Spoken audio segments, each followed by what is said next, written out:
Assalamualaikum warahmatullahi wabarakatuh. Di video ini saya akan membahas mengenai Arthropoda zoonosis dan Protozoa zoonosis. Untuk Arthropoda zoonosis yang akan saya bahas yaitu penyakit skabies, dan untuk Protozoa zoonosis yang akan saya bahas yaitu penyakit leishmaniasis. Untuk yang pertama yaitu Arthropoda zoonosis, penyakit skabies. Penyakit skabies merupakan penyakit kulit yang disebabkan oleh parasit Sarcoptes scabiei varietas hominis. Penyakit ini merupakan masalah kesehatan masyarakat, terutama di wilayah yang beriklim tropis maupun subtropis. Untuk gambar yang ada pada slide merupakan gambar tungau Sarcoptes scabiei yang menggores kulit yang diwarnai dengan lakoptenol katon biru, sehingga terlihat seperti gambar berikut. Kemudian, untuk epidemiologi dari skabies ini, di Indonesia sendiri skabies itu disebut dengan penyakit kudis, gudik, atau buduk. Skabies terdapat di seluruh dunia dengan prevalensi yang bervariasi, tetapi umumnya terdapat di wilayah beriklim tropis dan subtropis di negara berkembang. Siapapun yang kontak dengan Sarcoptes scabiei ini dapat terinfeksi skabies. Meskipun demikian, skabies ini lebih banyak terdapat pada penduduk yang memiliki faktor risiko tinggi untuk terinfeksi skabies. Prevalensi masyarakat yang memiliki risiko tinggi terinfeksi skabies dapat mencapai hingga 90%. Untuk penularan atau transmisi, tungau skabies ini ditularkan melalui kontak langsung yang berlangsung lama, yaitu dari kulit ke kulit oleh seseorang yang sudah terinfeksi. Orang yang sudah terinfeksi ini dapat menyebarkan skabies bahkan jika mereka tidak memiliki gejala sekalipun. Kudis atau skabies ini dapat ditularkan dengan mudah oleh orang yang terinfeksi kepada anggota rumah tangga maupun pasangan seksualnya, karena skabies pada orang dewasa ini sering didapat secara seksual. Kemudian, skabies ini juga dapat menyebar dengan mudah di bawah kondisi yang ramai, di institusi seperti panti jompo, fasilitas perawatan jangka panjang, kemudian fasilitas penitipan anak, dan penjara ini seringkali merupakan tempat penularan utama dari skabies. Kemudian, untuk kusta berkrusta atau Norwegia, beberapa orang dengan sistem imun yang lemah, lanjut usia, dan cacat ini dapat beresiko untuk mengalami skabies parah yang disebut dengan skabies berkrusta atau Norwegia. Orang dengan skabies berkrusta memiliki kulit tebal yang mengandung banyak tungau dan telur skabies. Tungau dalam skabies berkrusta tidak lebih ganas daripada skabies non-krusta, namun jumlahnya itu lebih banyak, yaitu dapat mencapai hingga 2 juta per pasien. Karena mereka penuh dengan tungau dalam jumlah yang besar, maka orang dengan skabies berkrusta ini sangat menular ke orang lain. Selain menularkan skabies melalui kontak langsung, orang dengan skabies berkrusta ini dapat menularkan skabies melalui kontak tidak langsung, yaitu melalui pakaian, tempat tidur, maupun peralatan yang mereka gunakan. Orang dengan skabies berkrusta ini harus menerima perawatan medis dengan secara cepat dan agresif untuk mencegah terjadinya wabah skabies yang menyebar lebih cepat. Kemudian untuk etiologi, skabies merupakan penyakit kulit yang disebabkan oleh infeksi Sarcoptes scabiei varietas hominis. Parasit tersebut termasuk kelas Aranida, subkelas Acarina, ordo Astigmata, dan famili Sarcoptidae. Selain varietas hominis ini, sebetulnya Sarcoptes scabiei ini memiliki varietas binatang, namun varietas itu hanya menimbulkan dermatitis sementara, tidak menular, dan mereka tidak dapat melanjutkan siklus hidup pada manusia. Sarcoptes scabiei ini berbentuk lonjong, gepeng, berwarna putih kotor, punggungnya cembung, bagian dada rata, dan tidak memiliki mata. Untuk tungau betina berukuran lebih besar daripada tungau jantan, yaitu untuk tungau betina berukuran 0,3 sampai 0,45 mm, sedangkan tungau jantan berukuran 0,2 sampai 0,25 mm. Kemudian, untuk Sarcoptes scabiei ini memiliki dua segmen tubuh, yaitu bagian anterior yang disebut notothoraks dan bagian posterior yang disebut notogaster. Untuk larva mempunyai 3 pasang kaki dan nimfa mempunyai 4 pasang kaki. Untuk tungau dewasa ini memiliki 4 pasang kaki, di mana 2 pasang kaki di bagian depan dan 2 pasang kaki di bagian belakang.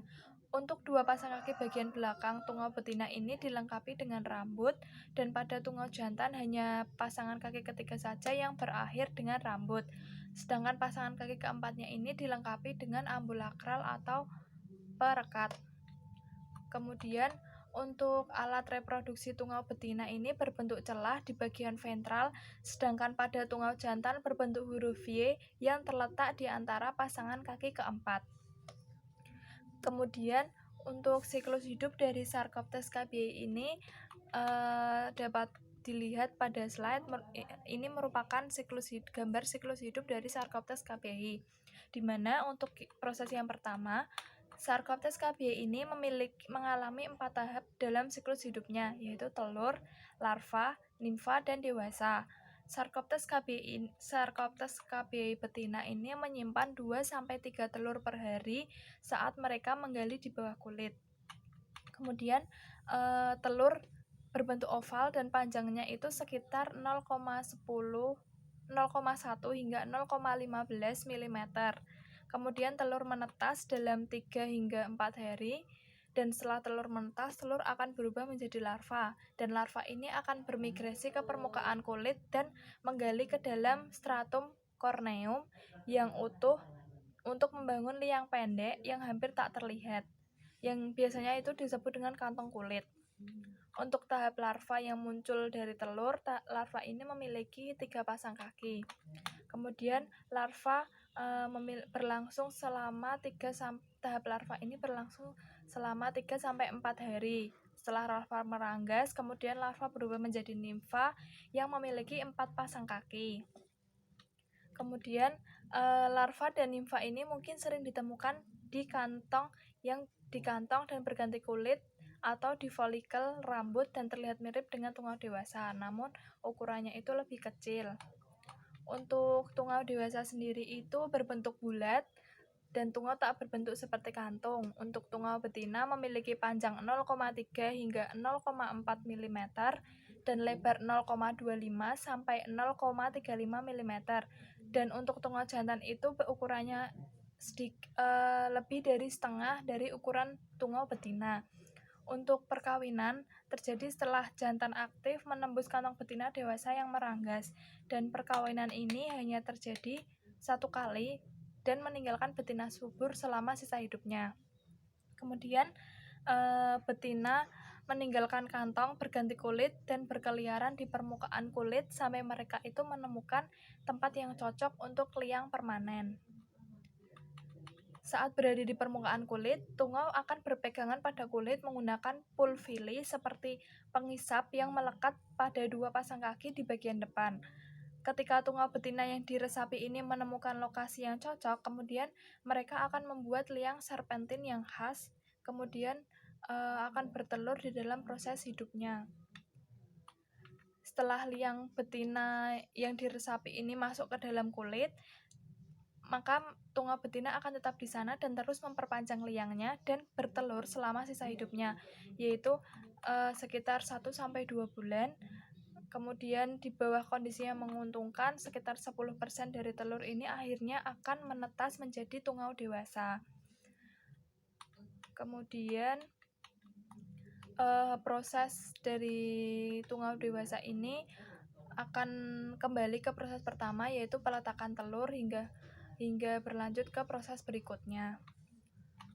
Kemudian untuk gejala dari skabies, ketika seseorang terinfeksi dengan tungau kudis, gejala pertama kali ketika seseorang terinfeksi dengan tungau kudis pertama kali, gejala itu biasanya tidak muncul hingga 2 bulan, yaitu sekitar 2-6 minggu setelah terinfeksi. Namun, orang yang terinfeksi itu masih dapat menularkan skabies selama waktu tersebut meskipun ia itu tidak memiliki gejala. Jika seseorang pernah menderita skabies sebelumnya, gejalanya itu dapat muncul lebih cepat, yaitu sekitar 1-4 hari setelah terinfeksi. Orang yang terinfeksi ini dapat menularkan skabies bahkan jika mereka tidak memiliki gejala, sampai mereka berhasil diobati hingga tungau dan telur skabies ini dapat dihancurkan.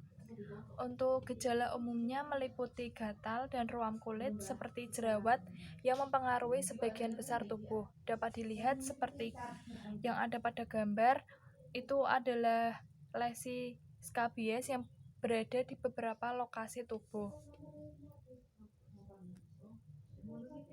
Ini di telapak tangan dan jari tangan, kemudian ada di sela jari tangan, kemudian di jari tangan dan sela jari, dan ada lesi skabies di perut, ada juga di pangkal paha, seperti berikut. Dapat dilihat. Untuk gejala ini biasanya meliputi gatal dan ruam kulit yang dapat mempengaruhi sebagian besar tubuh yang ada di beberapa tubuh, diantaranya di antara jari-jari, pergelangan tangan, siku, ketiak, alat kelamin, puting susu, pinggang, pantat, dan bilah bahu. Kemudian untuk kudis berkrusta atau Norwegia, gejalanya itu biasanya skabies berkrusta ini ditandai oleh vesikel dan kerak tebal di kulit yang mengandung banyak tungau. Kemudian orang dengan skabies berkrusta mungkin tidak menunjukkan tanda atau gejala skabies yang biasa seperti ruam khas atau gatal-gatal. Kemudian untuk kemungkinan komplikasi yang dapat dialami oleh penderita skabies, gatalnya kudis yang intens itu menyebabkan goresan yang dapat menyebabkan luka kulit. Luka itu seringkali menjadi terinfeksi bakteri pada kulit seperti Staphylococcus aureus atau Streptococcus beta hemolytic. Terkadang infeksi kulit yang disebabkan karena bakteri ini dapat menyebabkan radang ginjal yang disebut dengan post-streptokokal glomerulonefritis. Kemudian untuk diagnosis dari skabies ini sendiri, diagnosis kutu skabies biasanya dibuat berdasarkan manifestasi dan distribusi ruam serta adanya liang. Bila mana memungkinkan, diagnosis skabies ini harus dikonfirmasikan dengan mengidentifikasi tungau atau telur tungau atau feses atau skibala. Hal ini dapat dilakukan dengan menghapus tungau dari ujung liangnya dengan menggunakan ujung jarum dan dengan cara mengikis kulit untuk diperiksa di bawah mikroskop apakah ada tungau, telur, atau kotoran tungau atau disebut skibala.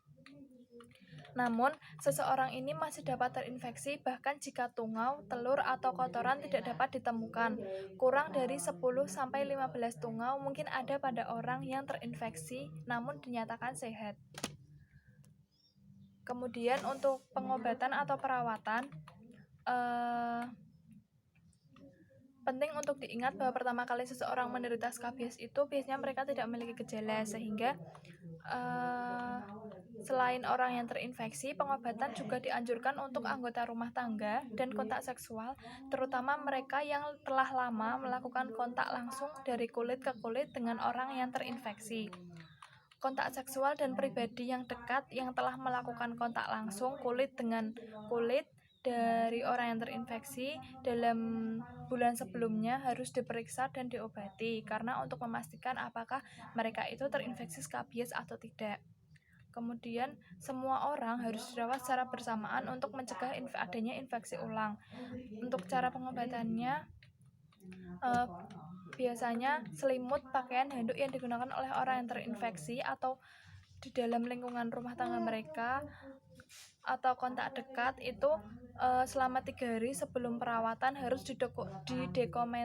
didekontaminasi dengan mencuci dalam air panas dan kemudian dilakukan pengeringan dalam pengering panas dengan menggunakan dry cleaning atau dengan menyegel dalam kantong plastik selama kurang lebih 72 jam.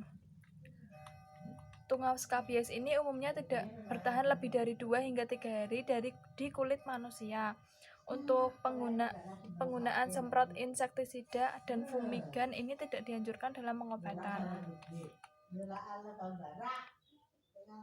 Kemudian produk yang digunakan untuk mengobati skabies ini disebut dengan skabisides atau skabisida karena mereka dapat membunuh tungau skabies dan beberapa juga dapat membunuh telur skabies.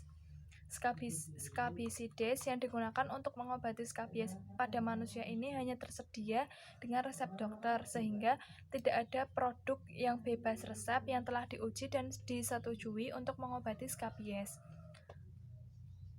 Kemudian instruksi yang terkandung di dalam kotak atau tercetak pada label selalu harus diikuti dengan hati-hati. Selalu menghubungi dokter atau apoteker jika penderita skabies ini tidak yakin untuk menggunakan alat tersebut. Kemudian lotion atau krim skabisida juga harus dioleskan ke seluruh area tubuh mulai dari leher hingga kaki dan jari-jari kaki yang mengalami ruam kulit. Kemudian selain itu ketika merawat bayi dan anak kecil, lotion atau krim skabisida ini juga harus dioleskan ke seluruh kepala dan lehernya karena skabies ini dapat menyebar ke wajah, kulit kepala, dan leher mereka serta seluruh tubuh mereka. Untuk bayi hanya salep permetrin dan atau sulfur yang dapat digunakan untuk pengobatan skabies.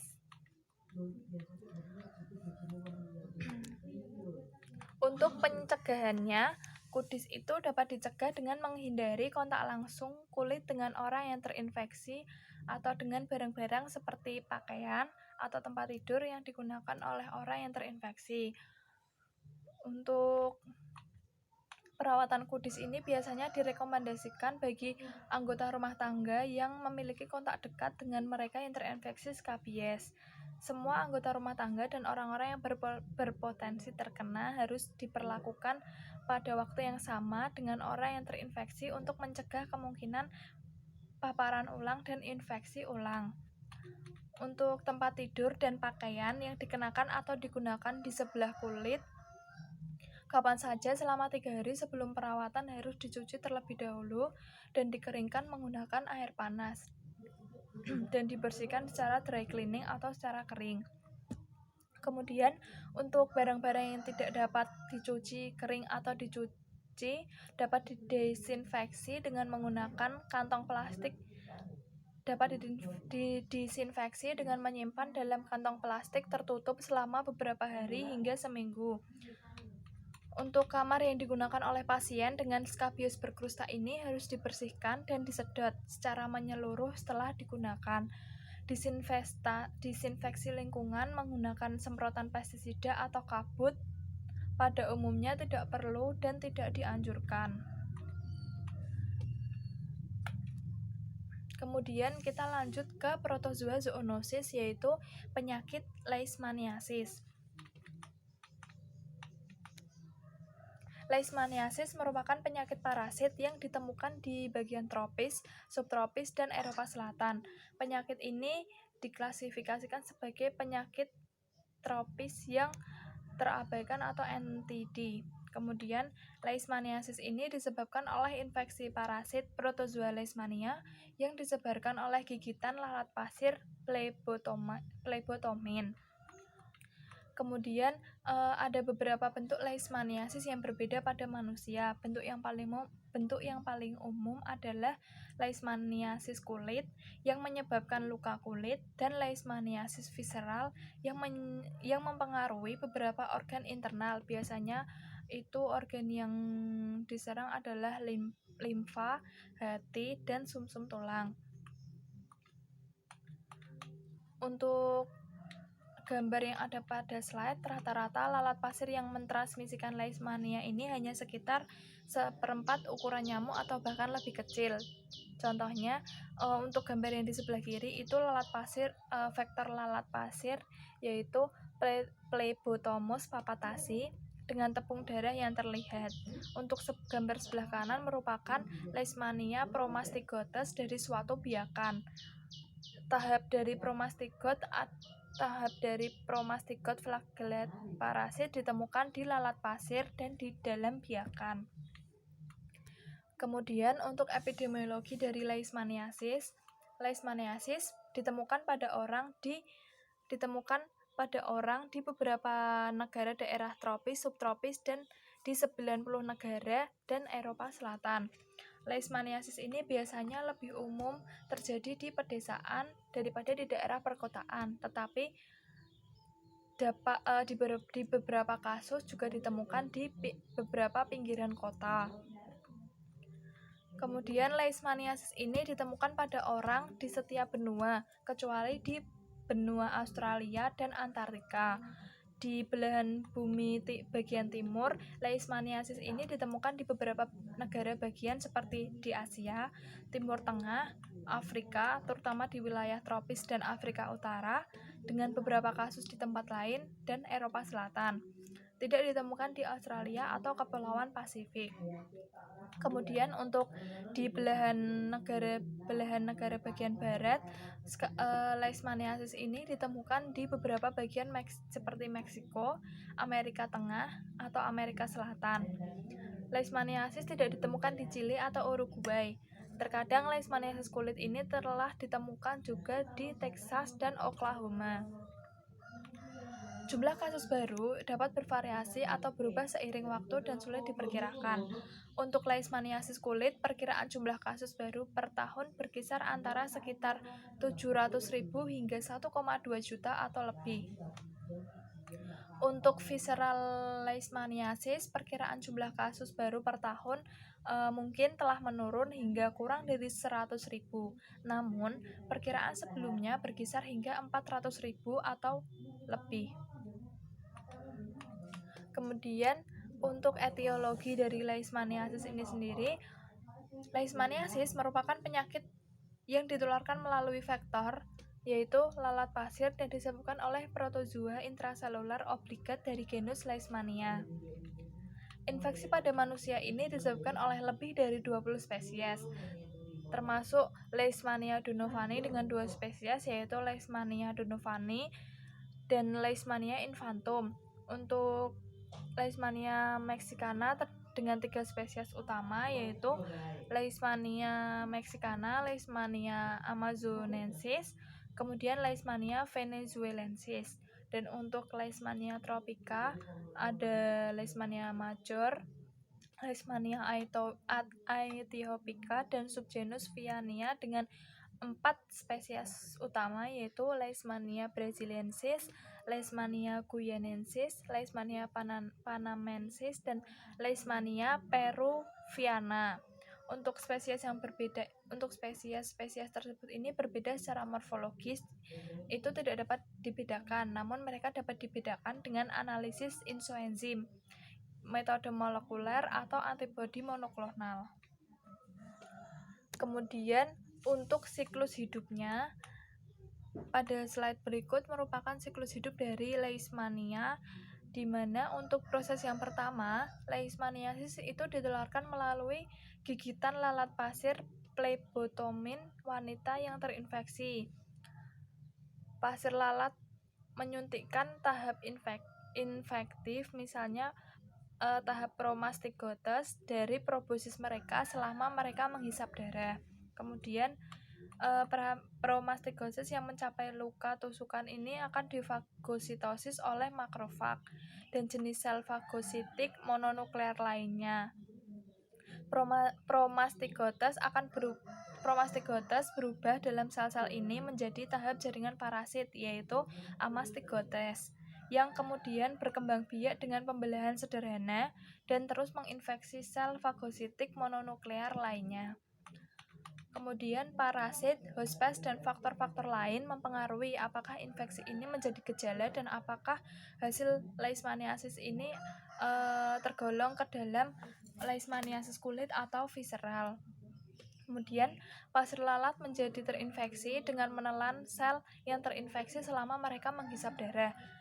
Pada lalat pasir, amastigot ini berubah menjadi promastigot yang kemudian berkembang pada usus. Nah, di usus belakang untuk organisme leishmanial di subgenus Viana, kemudian di usus tengah itu untuk organisme di subgenus Leishmania, dan kemudian mereka bermigrasi ke proboscis. Untuk gejala leishmaniasis, ada beberapa bentuk leishmaniasis yang berbeda pada manusia. Beberapa orang ini memiliki infeksi dengan tanpa gejala atau tanpa tanda. Untuk bentuk yang paling umum adalah leishmaniasis kulit yang menyebabkan luka kulit. Luka ini biasanya berkembang dalam beberapa minggu atau beberapa bulan setelah gigitan lalat pasir. Luka ini dapat berubah ukuran dan manifestasi seiring berjalannya waktu. Untuk luka dari leishmaniasis ini dapat dimulai sebagai papula atau benjolan atau nodul dan mungkin berakhir sebagai bisul yang berbentuk seperti gunung berapi dengan tepi yang terangkat dan kawah pusat. Kemudian bisul kulit ini mungkin akan ditutupi oleh keropeng atau kerak. Untuk luka biasanya ini tidak menyakitkan tetapi bisa terasa sakit karena beberapa orang memiliki kelenjar bengkak di dekat luka, misalnya di bawah lengan apabila luka ada di lengan atau tangan. Kemudian bentuk utama lainnya adalah visceral leishmaniasis yang memengaruhi beberapa organ internal seperti limpa, hati, dan sumsum tulang. Penyakit tersebut biasanya berkembang dalam beberapa bulan dari gigitan lalat pasir. Orang yang terkena visceral leishmaniasis ini biasanya mengalami demam, penurunan berat badan, pembesaran atau pembengkakan limpa dan hati, dan jumlah darah rendah, jumlah sel darah merah rendah atau anemia, kemudian jumlah sel darah putih yang rendah atau leukopenia, dan jumlah trombosit yang rendah atau mengalami trombositopenia. Kemudian untuk diagnosis dari leishmaniasis ini sendiri, beberapa metode laboratorium itu dapat digunakan untuk mendiagnosis leishmaniasis, untuk mendeteksi parasit serta mengidentifikasi spesies atau jenis dari leishmania apa yang menginfeksi orang tersebut. Untuk spesimen jaringan seperti dari luka kulit untuk kasus leishmaniasis kulit atau dari sumsum tulang untuk kasus leishmaniasis visceral dapat diperiksa untuk parasit dengan diperiksa di bawah mikroskop dan dalam biakan khusus serta dengan tes molekuler. Untuk tes darah yang mendeteksi antibodi atau respon imun terhadap parasit ini dapat membantu kasus leishmaniasis visceral. Kemudian tes untuk mencari parasit atau DNA dari leishmania juga biasa dilakukan dengan diagnosis leishmaniasis. Pemeriksaan mikroskopis cahaya dari spesimen sumsum tulang bernoda dari pasien dengan visceral leishmaniasis. Seperti pada gambar berikut menunjukkan bahwa makrofag mengandung banyak leishmania amastigotes, yaitu tahap jaringan parasit. Dapat diperhatikan pada gambar tersebut bahwa setiap amastigot memiliki nukleus yang dipanah merah dan kinetoplas berbentuk batang yang panah hitam. Kemudian visualisasi kinetoplas ini penting untuk tujuan diagnostik karena untuk meyakinkan apakah pasien itu menderita leishmaniasis atau tidak. Kemudian untuk pengobatan, sebelum mempertimbangkan perawatan, langkah pertama yang dilakukan adalah memastikan diagnosanya itu benar. Untuk luka kulit leishmaniasis kulit biasanya akan sembuh dengan sendirinya, bahkan tanpa perawatan. Tetapi dapat memakan waktu selama berbulan-bulan atau bahkan bertahun-tahun, dan luka dapat meninggalkan bekas luka yang dapat merusak kulit. Leishmaniasis jika tidak diobati, leishmaniasis visceral jika tidak diobati ini biasanya akan menjadi kasus yang fatal. Kemudian untuk pencegahan, saat ini belum ada vaksin atau obat untuk mencegah infeksi dari leishmaniasis. Cara terbaik untuk mencegah infeksi ini adalah dengan melindungi diri dari gigitan lalat pasir. Untuk mengurangi resiko gigitan lalat pasir, maka langkah-langkah pencegahan adalah hindari kegiatan di luar ruangan, terutama dari pagi hingga sore ketika lalat pasir ini umumnya berada pada masa yang aktif dalam aktivitas yang tinggi. Kemudian saat di luar ruangan atau di tempat yang tidak terlindungi, langkah-langkah yang dapat dilakukan yaitu yang pertama, minimalkan jumlah kulit yang terbuka atau tidak tertutup dengan mengenakan kemeja lengan panjang, celana panjang dan kaos kaki yang dapat menutupi seluruh tubuh. Kemudian oleskan obat nyamuk pada kulit yang terpapar dan di bawah ujung tangan dan kaki.